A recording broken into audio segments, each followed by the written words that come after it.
Hivi leo tumekuwa na mkutano hapa katika ofisi yetu ya watu wa Ukambani kujadili kuhusu mambo ya BBI.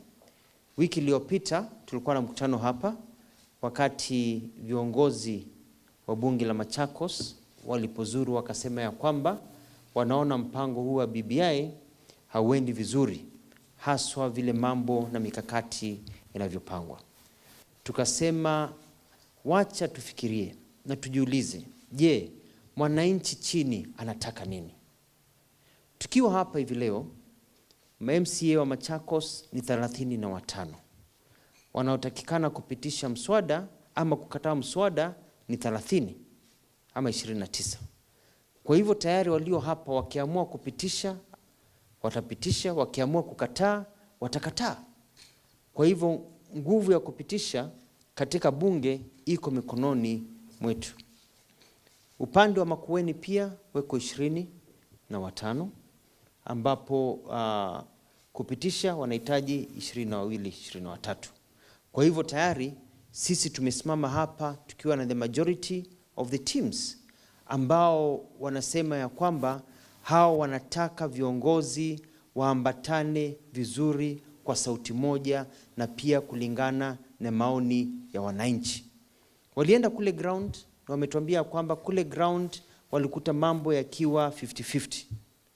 Na kama viongozi sasa lazima waonyeshe uongozi, waone vile mambo yataenda kulingana na maoni ya wananchi, ndio tuweze kusonga mbele.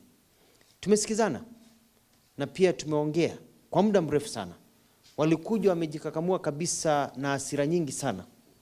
Lakini tumeweza kuongea tukasema ya kwamba lazima tufuate kile wananchi wanataka. Wananchi wanataka maendeleo, wanataka fedha zije katika kaunti zetu, wanataka maisha bora, vijana wapate kazi, barabara zijengwe na tuweze kusonga mbele katika uongozi. Tukasikizana ya kwamba kaunti yetu ya Machakos, kaunti ya Kitui, kaunti ya Makueni ina viongozi ambao wamepigiwa kura. Na hao viongozi wako hapa. Governor, magavana, deputy governors na viongozi walio hapa. Na hao viongozi ndio wanapasa kuongoza mikakati ya siasa katika kaunti yetu. Sababu hao viongozi ndio wanaongea na wananchi pale chini. Na hao ndio wamepewa nguvu ya mwananchi na ya kisheria na pia kikatiba kuwa viongozi katika kaunti zetu. Kwa hivyo sisi hatutakubali uongozi ambao tumepewa na wananchi kuwapa watu kando ambao hawajapewa hiyo nguvu na wananchi ya kuongoza kaunti zetu na kuonyesha njia ya mfano katika mikakati yetu.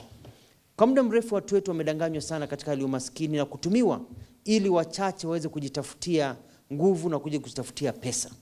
Sisi tumedanganywa kwa muda mrefu, kumekuwa na ukora wa muda mrefu wa pesa, wa kutumia makabila yetu kuiba pesa na kujistawisha wenyewe. Tumesema hayo yameisha kabisa.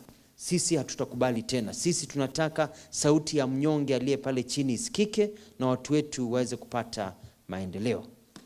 Kwa hivyo sisi pamoja na hao viongozi tumekaa chini na tukaamua ya kwamba kutokana na vile wananchi walituambia na kujulikana ya kwamba tutafanya kazi pamoja, wameamua ya kwamba kesho wataenda kwa bunge na pamoja wataongea na sauti moja na wataamua kupitisha BBI hapa Machakos na Makueni, ndio tuweze kusonga mbele tukiwa kitu kimoja, kiwa tunajua kwamba tunawahudumia wananchi ambao walio chini. Na pia tunataka kuambia viongozi wote katika nchi yetu ya Kenya wafahamu ya kwamba sisi tulio hapa ndio viongozi wa kaunti zetu, sio wengine walio kule kando. Kwa hivyo wasifikiri ya kwamba tutakubali karate ipigwe pale kando na sisi tumenyamaza hapa. La asha. Mambo yamebadilika. Tuna katiba mpya, tuna ugatuzi, tuna mambo mapya, tupewe heshima vile tunawapa wengine heshima.